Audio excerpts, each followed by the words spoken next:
right.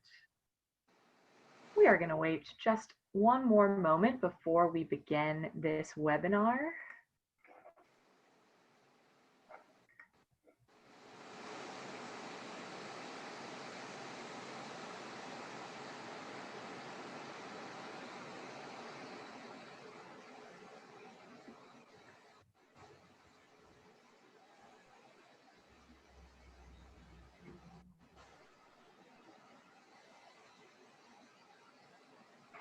See. All right.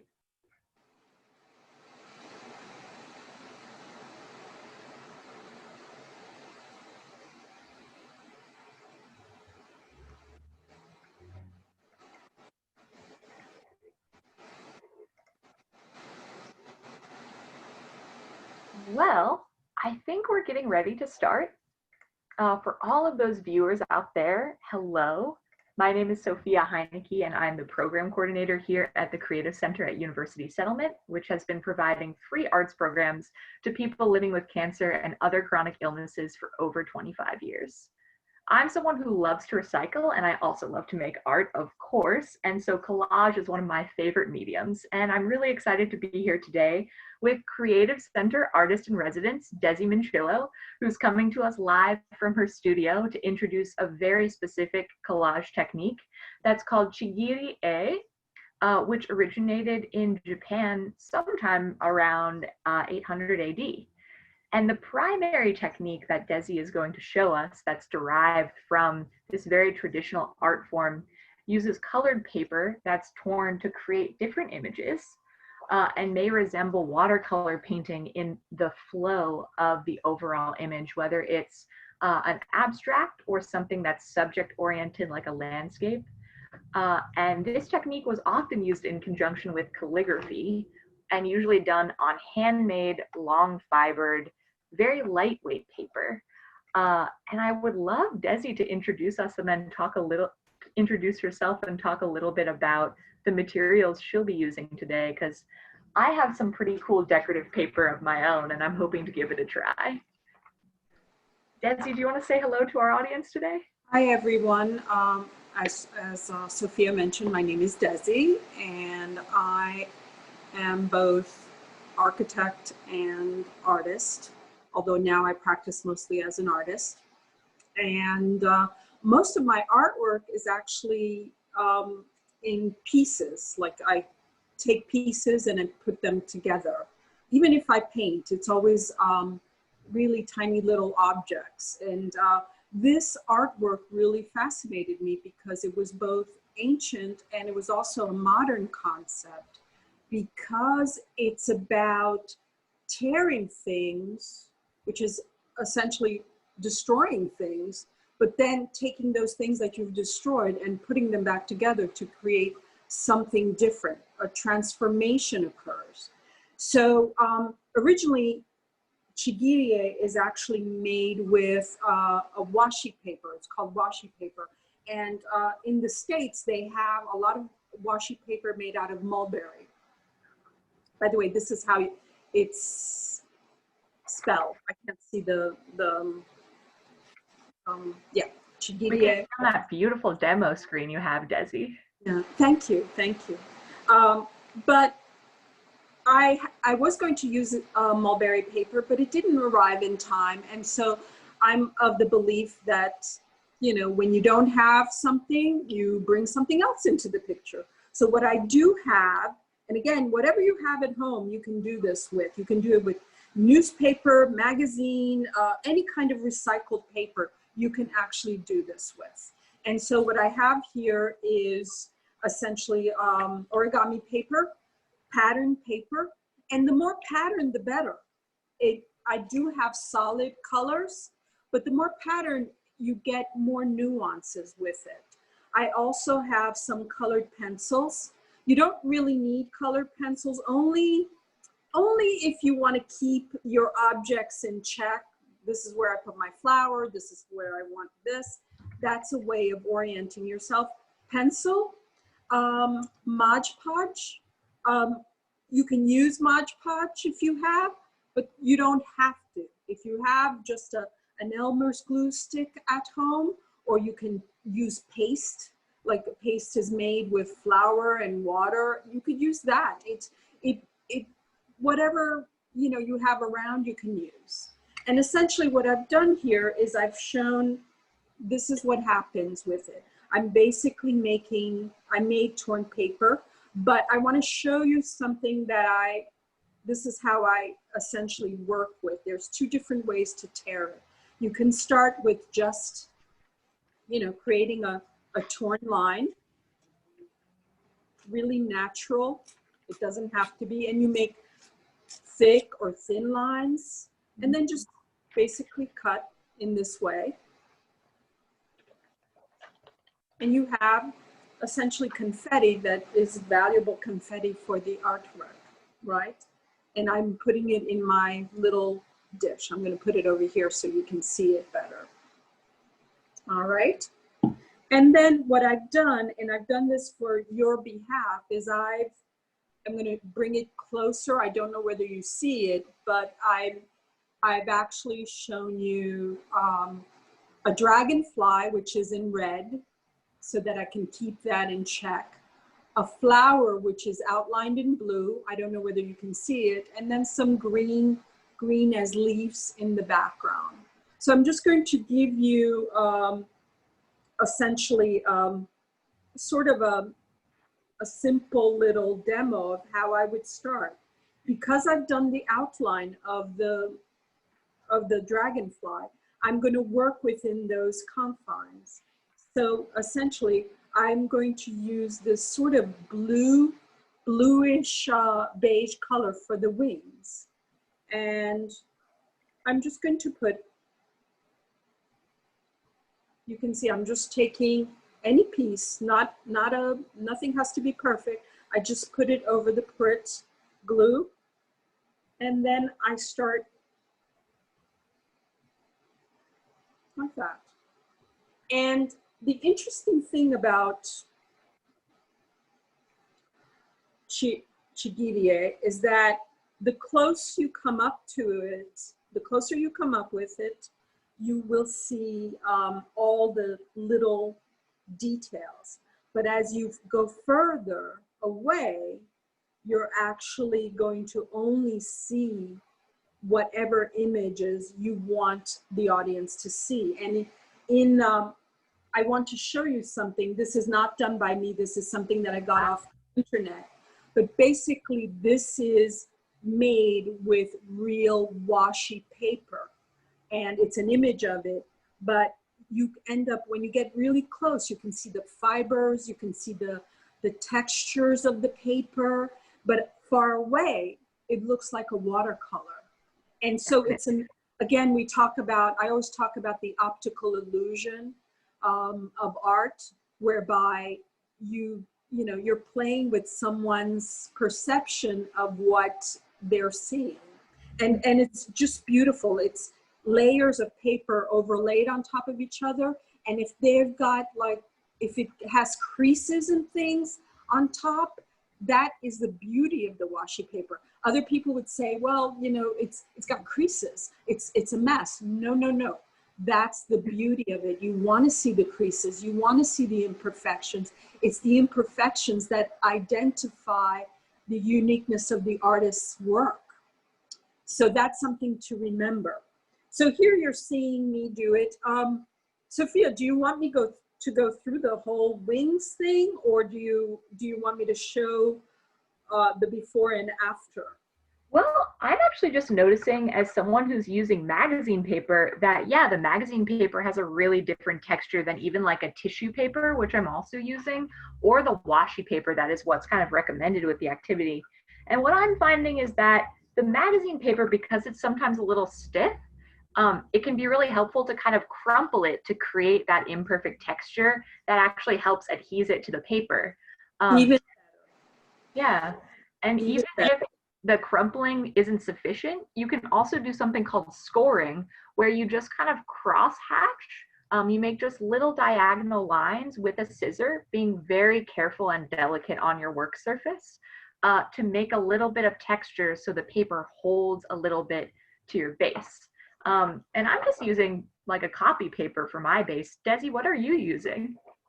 I'm using origami paper in different forms because that's what I have. I don't have access to a lot of magazines because my partner wants everything to be green around here, as green as possible. Yeah. So we don't get newspapers or magazines around here. It's all internet based. Cool. But you can see that all of a sudden that one wing is identified. And from far away, you see a little bit of a, decorative element to it, different colors, like you would when you see the wing of a dragonfly. Yeah. But as you get closer, it's actually, you can see the detail and you can see the tearing. I don't know if you can see it.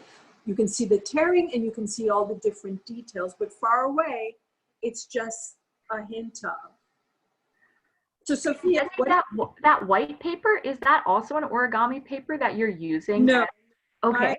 I tend to work, there are two different elements that I work with whenever I have a demo of anything. It's watercolor paper, like the really good kind of water, because I want it to be very stiff paper, depending on, it could be like a multi type of use paper. You can use any kind of paper, but I like a thick paper.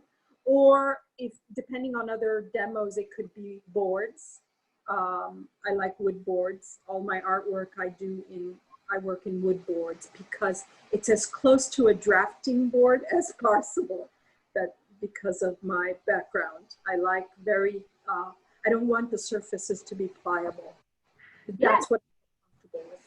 Yeah, Desi is an artist in residence at the Creative Center, but prior to that, she was a full-time architect. And Desi, I'm really wondering if you could speak a little bit more about how some of your practices as an architect permeate into the work that you do at the Creative Center.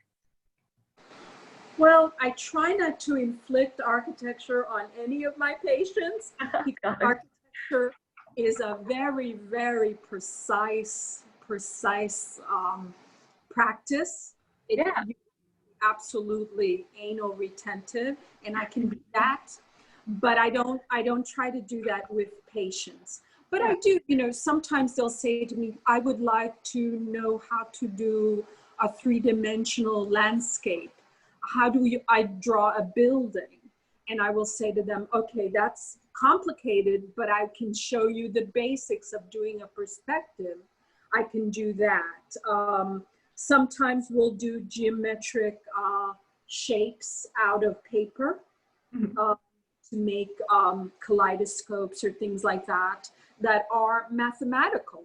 A kaleidoscope kind of design is a mathematical type of design. So we'll do that. There's a lot of elements that are kind of naturally come in, but I try to not, be much more free with the patients as possible, because I think, there's being restricted in a space, in a bedroom. Yeah. So you want to feel free.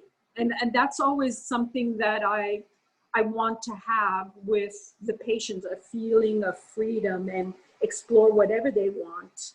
Well, an activity that's making me feel very free. I feel very satisfied ripping this paper. So here we go. As we're talking, you can see you can actually do this in front of a television, right? Or listening to music. It's not something that you have to impart a lot of effort, but at least in my mind. But you basically create these forms, and I want to show you what actually, this is the beginning of it. Like I said, it's like a cooking show example. I'm showing you the beginning, but then there's the completion of it actually, whereby you're seeing, oops, I think this one on top, I'm showing you what occurs after we are done with the taping. And I want, from far away, you're seeing that dragonfly, the gentle, I wanted the dragonfly to be as gentle as possible. And then everything around it being very much more dominant with the greens and the petals. And from far away, you're seeing this flower, which is, you know, it's got hints of blue and hints of little things, but it's mostly dominantly a dark pink, some orange in it. But then when you get up close, you can see all the different tapings of it. And so much color and so much texture. And it feels really natural in the sense that, you know, when you're out in the world, even from far away, if something seems monochromatic, that's usually not the case. And what's interesting about this technique, and again, you mentioned it was 800 AD. This technique, although ancient, was recaptured by what I believe was a painter named Chuck Close. He may not even know of it, but basically Chuck Close has a very, you can look him up, he has a very, very interesting life history. There's a documentary about him. But what he does is he paints, he doesn't any longer, he now does photographs, but he basically takes a gigantic canvas and he paints tiny little squares in that canvas, each one at a time, one at a time.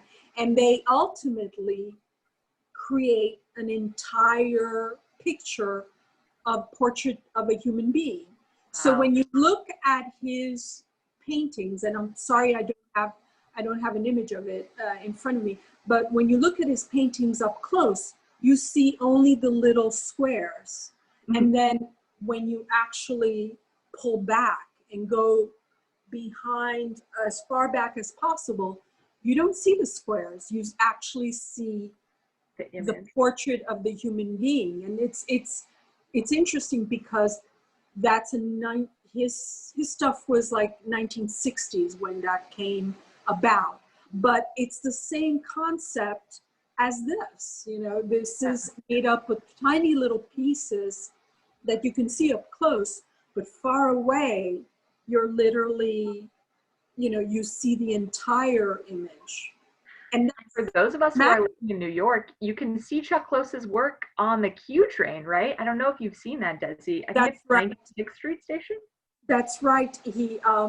Chuck Close is, they finally gave him his due in New York City, whereby they featured his work in the Upper East Side of a subway, the new subway Q. You can actually see some of the images that he created. They reproduced them onto ceramic tile. Wow. But also can see his work at the Met in the modern wing.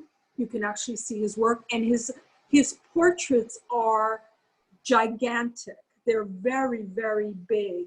And and one of the reasons why he actually started painting that way is because he ended up having a handicap, a serious handicap, and he could not stand up any longer. And so everything had to be within his chair. So they created a lift for him to, not for him, but for the artwork to go up, down, sideways, around, so that he could paint always within a set area.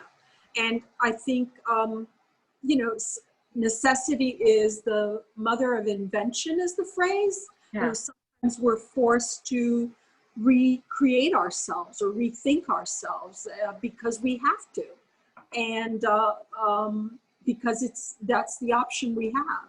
Yeah. And so he's an incredible inspiration, at least for me. He's an incredible inspiration. And, you know, this is one of the artworks that I think is without this, there would not be a Chuck Close artwork type. I think. Without this type of artwork, I don't think there would be, you know, it's interesting how art evolves and we have to take from the past and reinvent.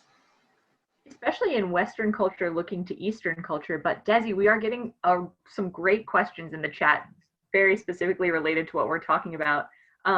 We have an audience comment that you're working very small, and it seems like the traditional way to do Chigiri-e is using kind of longer strips to create those more fluid layers, kind of more like a watercolor. It seems to me something that's really beneficial is that you can stop and start this activity really easily, whereas with painting, you kind of can't do that. Do you want to talk about using bigger pieces versus smaller pieces and how that variety could be useful? And I chose one of the, and again, I bring up back Chuck Close, as I am looking at this particular piece is about panoramas, where it's larger elements and they create the landscape. Yeah. And so you can do that. But then there are elements that I want to also take ancient art form and also translate it in a way that is interesting for me, you know, or for manipulate it even further. That's, if I want to have a portrait of a person, I could do large elements, large pieces, but I also want to show some detail, so I'll have to tear it. You can do, you know, it's up to, if one wants to be a purist, fine. Yeah. But there are also those that want to take it and want to make it their own. And so it's all good.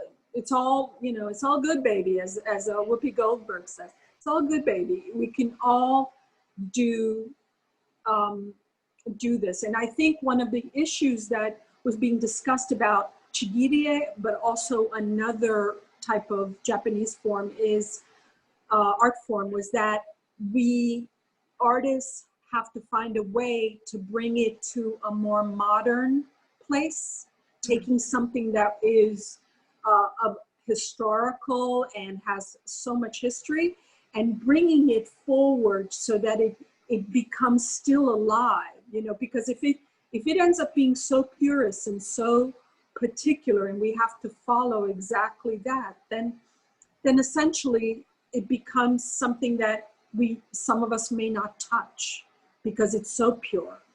Yeah. Washi paper, for example, if you go to an art store, will be maybe about $10 a sheet. So something like that, you know, it's like, well, I'm an artist, I only have a certain stipend, or I'm someone that wants to do this, but I only have a stipend. Okay, let's make lemonade out of this situation.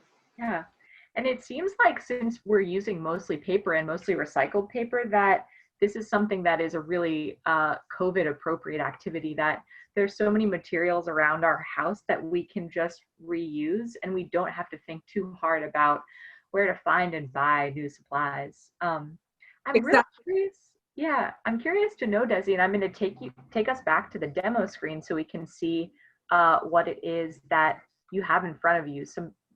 The really beautiful paper options, but I'm wondering too, does this work relate to your own arts practice outside of being a Creative Center artist in residence? And are there techniques that you've learned that you like to incorporate into your work going forward? Well, as I mentioned previously, my work is essentially from the very beginning was about paper pieces, but they were three-dimensional. I would layer paper over and over, but it was literally as if it's coming forward. It's light and airy. It's not a two-dimensional surface. It's actually three-dimensional in nature. And I don't have anything other than taking you into some of my other spaces. I don't have anything that I can show you that's small right now in front. Usually they're very, very large pieces. Or maybe I do. Anyway, they're very, very large pieces of artwork, but they're made of small papers that I would cut precisely. And when I say precisely, I mean straight, circular, you know, Measured. Yeah. this is taking something and literally freeing that up to just be a tear. And that's something that we can all do. My type of artwork is not something that I'm not going to give an X-Acto blade or special blades to a patient or to anyone. Yeah. So this is something that we can all do, and we don't have to puncture an artery, right? Yeah. I've done that. Safe and friendly for all ages.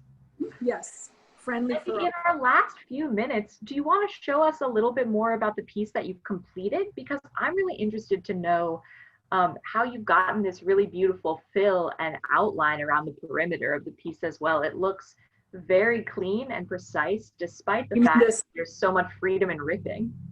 You mean the white border? The white border, and also it looks like there's a little bit of a blue background. Yeah, I just tore blue paper, light blue paper, and I used that as the background. I did not paint it. I did everything with torn paper, and I just basically squeezed it in. And it's okay to have paper on top of paper. And in fact, in a lot of instances, if I were to do this even more, I would have a lot of the paper sticking up. Okay. To literally have that feel of not glued down, but that this is paper that is overlapping on top of each other. I like that. That's not traditional Chigiri-e.